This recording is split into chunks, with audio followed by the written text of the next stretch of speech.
जैन सभी साथियों को, अगर रीजनिंग और हिंदी को अगर आपने अच्छे से स्कोर कर लिया, यानी कि कुल मिलाकर आप कम से कम इसके आपके 80 क्वेश्चन सही होने चाहिए हिंदी और आपके रीजनिंग में। ये अगर आपने कर लिया तो समझ लीजिए आपका सिलेक्शन तय है। उधर आपके 20 क्वेश्चन जीएस में सही होगा, मैंने सब कुछ बता दिया आपको क्या क्या इंपॉर्टेंट पढ़ना है। उसके बाद 15 क्वेश्चन आपके मैथ में सही हो जाएंगे। ठीक है, ये आपके लगभग 220 से 230 आपका स्कोर आएगा। इतने में आपका फाइनल सिलेक्शन होगा, कोई रोक भी नहीं सकता। ठीक है, बाकी जिस चीज़ की आपको ज़रूरत हो, मटेरियल हो, टेलीग्राम पे जो जुड़ा उसको सब पता है कि वहाँ क्या क्या आपके लिए है। ऐसा समझिए रामबाण टेलीग्राम को कहीं मिलने वाला नहीं दुनिया में, सब कुछ वहाँ आपके लिए अवेलेबल है। और बस आपके अंदर पढ़ने का जुनून होना चाहिए। मैंने आपको सब कुछ दे दिया है। ठीक है, आप सबसे पहले बात करें रीजनिंग के लिए आपकी स्ट्रेटजी क्या होनी चाहिए। देखो, सारी स्ट्रेटजी बना रखा है, क्या क्या पढ़ना, क्या इंपॉर्टेंट आपका चैप्टर, सब कुछ मैंने जिस तरह आपको सभी सब्जेक्ट बताया वैसे आपका इसका भी बताने वाला हूँ। तो रीजनिंग में आपको सबसे ज़्यादा दिक्कत कहाँ आती है? रीजनिंग में आपको एक ही जगह सबसे दिक्कत आती है, मानसिक अभिरुचि हो गया और कथन निष्कर्ष। कथन निष्कर्ष वाले जैसे पूरा उदाहरण है, यहाँ से आपको क्वेश्चन आते हैं, यहीं से आपके ज़्यादा गलत होते हैं। और भाई एक चीज़ और इस बार ध्यान से सुन लेना कि आपके मानसिक अभिरुचि के क्वेश्चन नहीं आने वाले हैं। जितना आप सोच रहे हो, जितना उस पर समय बर्बाद कर लो, उतना नहीं आने वाला। ये मेरी बात लिख के रख लो, इतना नहीं आने इस बार के एग्ज़ाम में। यूपी पुलिस का पूरा इतिहास एग्ज़ाम उठा के सॉल्व पेपर इसीलिए होता है भाई कि सारे एग्ज़ाम पैटर्न को समझने का तरीका सॉल्व पेपर होता है। उठा के देख लिए, कभी आपके मानसिक अभिरुचि के इतने क्वेश्चन नहीं आए थे। इस बार नई कंपनी आई तो अपने हिसाब से पेपर सेट कर दी, मानसिक अभिरुचि क्वेश्चन में। इस बार भी आपकी अलग कंपनी है। तो अगर पुरानी कंपनी होती तो मैं कहता कि मानसिक अभिरुचि के क्वेश्चन 100% ज़्यादा आएंगे, लेकिन इस बार नई कंपनी है, शायद रेडियो ऑपरेटर वाली है, तो एक बार उसको देख लीजिएगा।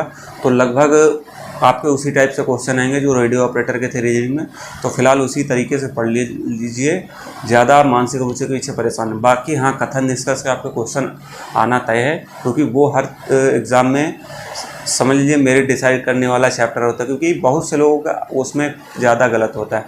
और आपके रही बात की रीजनिंग में कथन निष्कर्ष का अगर आपको दिक्कत आ रही है, तो मेरे हिसाब से सबसे बेस्ट टीचर है एग्जामपुर के दीपक चौधरी सर। वो शायद इस समय नहीं पढ़ा रहे, लेकिन उनकी पुरानी वीडियो है 3-4 घंटे की, एक बार देख लेंगे तो आपके वहीं से सारी समस्याएं खत्म हो जाएंगी। कथन पूरा अवधारणा वो सारे वहीं से डाउट हो, मैंने वहाँ से पढ़ा। लग रहा है कि उनके जैसा कुछ चीज़ें वो बहुत बेहतरीन बताते हैं, तो आप वहाँ से अगर उनका ना समझ में आ रहा है तो संदीप सर हैं RW के, उनका पढ़ सकते हैं। और कुछ भी अगर चैप्टर, क्योंकि जिस चैप्टर में आप वीक हैं उसको मजबूत करें। मॉक टेस्ट देते हैं, आपको समझ में आएगा कि मेरा कौन सा चैप्टर रीजनिंग में वीक है। अगर नहीं समझ आया तो जिस टीचर का आपको रीजनिंग की ज़रूरत है पेड कोर्स की, मैं उसको आपको फ्री में दिलवाऊंगा। बस आपके अंदर पढ़ने का जुनून होना चाहिए। और ये सारी चीज़ें हैं, आपको जैसे जैसे मैंने बताया है वैसे वैसे आपको पढ़ना है। और आपको डेली कोई आपका जो फेवरेट टीचर हो रीजनिंग में, यूट्यूब से एक मिक्स प्रैक्टिस सेट उसका लगाना है। लाइव बोल के भी मत जाना, क्लास में हो जाए उसके बाद उसको डाउनलोड कीजिएगा, 2 गुना स्पीड से, अपना 1.5 गुना से लगाइएगा। जो क्वेश्चन आते हैं उसको स्किप करिए। यही पढ़ने का तरीका होता है। ये ना कि मूर्खों की तरह जाइए लाइव क्लास में अपना समय बर्बाद करो, ये नहीं। यूट्यूब से समय देना है, एक लिमिटेड समय देना है, सही चीज़ों को पढ़ना है। जो आता हो उसको स्किप करिए, तो जब जो आएगा उसको स्किप करेंगे। जब ऑफलाइन देखेंगे आप क्लास, तभी ना लाइव में जाएंगे तो क्या स्टेप कर पाएंगे। जो क्वेश्चन आप और बैठे हो मूर्खों की तरह बने, तो वहाँ क्या आपको सबको दिखाना नहीं, आपको केवल अपना सिलेक्शन से मतलब है। ठीक है, ये सब चीज़ें छोड़ दो। और बहुत चीज़ों को मैंने बताया है, आपका पूरा खाका तैयार कर रखा हूँ, कहाँ से किस चैप्टर से ज़्यादा क्वेश्चन आते हैं और कहाँ से आपको पढ़ना चाहिए, कि कौन से मिक्स प्रैक्टिस सेट लगाए, सब कुछ मैं आपको बता रहा हूँ आगे। तो ज़्यादा से ज़्यादा इसमें क्या करना है, अपना रिवीजन और जो टॉपिक है इम्पॉर्टेंट इस पे आपको फोकस करना है। रीजनिंग पे जो आपके मोस्ट इम्पॉर्टेंट चैप्टर हैं उनके आपको थ्योरी डेली एक देखना, जिनके आप कॉन्सेप्ट बोलते हैं। ठीक है, वो सारे चीज़ें आपको करना है।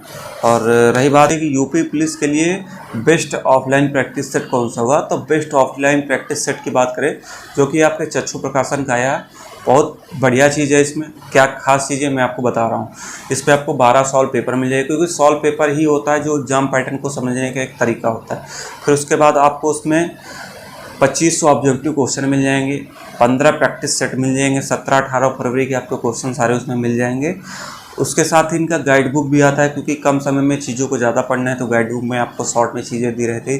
तो उस पर आपको 9 solve paper plus 3000 objective question मिल जाएंगे। तो ये सारी चीज़ें आपके प्रैक्टिस में बहुत ज़्यादा आपको कारगर देने वाली। तो अगर आपको इसको परचेज़ करना है तो वीडियो के डिस्क्रिप्शन में लिंक मिल जाएगा, आप वहाँ जाके इसको परचेज़ कर सकते हैं। अब रीजनिंग में आपको किस सब्जेक्ट में आपके सबसे ज़्यादा क्वेश्चन आते हैं वो सारे मैंने इसमें लिख रखे हैं, कहाँ से आपके क्वेश्चन ज़्यादा बनते हैं। तो सबसे पहले बात करें कोडिंग डिकोडिंग, जो चैप्टर है इसके कम से कम 3 क्वेश्चन लगभग आते हैं और क्या पता कभी ज़्यादा हो सकते हैं। तो फर्स्ट डे में आपको ये पढ़ना है। उसके साथ आपको मिक्स प्रैक्टिस सेट लगाना है। प्रैक्टिस सेट आप एक लगा लीजिए, उसके बाद आप कोशिश करके डेली, जैसे आपके पास कोई ऑफलाइन प्रैक्टिस सेट है उसका केवल रीजनिंग का लगाएं। आप केवल आप सेक्शनल टेस्ट लगाएं, ठीक है। सेक्शनल आपका जैसे रीजनिंग का लगाना है, हिंदी का, इस टाइप सभी का सेक्शनल। डेली आपको रीजनिंग का सेक्शनल टेस्ट लगाना ही लगाना है, पूरे 55 क्वेश्चन जो आपका है, तो वो आपके तैयारी को बेहतरीन बना सकता है, ठीक है। उसके बाद दूसरा आपका चैप्टर है दिशा परीक्षण। यहाँ से आपके 3 क्वेश्चन लगभग आते हैं। सीरीज जो आपका होता है कि 2, 4 ये वाले, इससे भी आपके क्वेश्चन 2 क्वेश्चन तय रहते हैं। ब्लड रिलेशन का भी आपका 2 क्वेश्चन रहता है, 5वें दिन आपको पढ़ना। 6वें दिन आपका कथन, 5वें दिन आपका कथन निष्कर्ष, जिसके 2 क्वेश्चन रहते हैं। उसके बाद कथन एवं अवधारणा, इसके काफ़ी इसमें चीज़ें रहती हैं। इसके 5 क्वेश्चन 3 क्वेश्चन तक आते हैं। पहला विश्लेषण निर्णय पे, दूसरा निर्णय क्षमता, फिर दृश्य स्मृति, विवेदन क्षमता, पर्यवेक्षण, ये सारे होते हैं आपके इसमें भेद कथन और अवधारणा में। इन चीज़ों, इस चैप्टर को बारीकी से समझिएगा। और जो मैंने बताया संदीप चौधरी सर हैं दीपक चौधरी सर, वहाँ से पढ़ लीजिएगा एग्जाम पर के। उनकी वीडियो नहीं समझ में आ रहा तो जो आपका फेवरेट टीचर हो उससे पढ़ लीजिएगा। ये चैप्टर बहुत इंपॉर्टेंट है, यहाँ से क्वेश्चन आपके बनते हैं। फिर आ जाते हैं 7वां चैप्टर वेन आरेख। वेन आरेख से भी आपके अगर ये आ जाता है, कभी कभी इसमें 3-3 क्वेश्चन हो जाते हैं, तो 3 क्वेश्चन इससे आपका आना तय रहता है। एनालॉजी समानता, इसके भी आपके 2 क्वेश्चन रहते हैं। गणितीय संक्रियाएं से 1 क्वेश्चन आपका।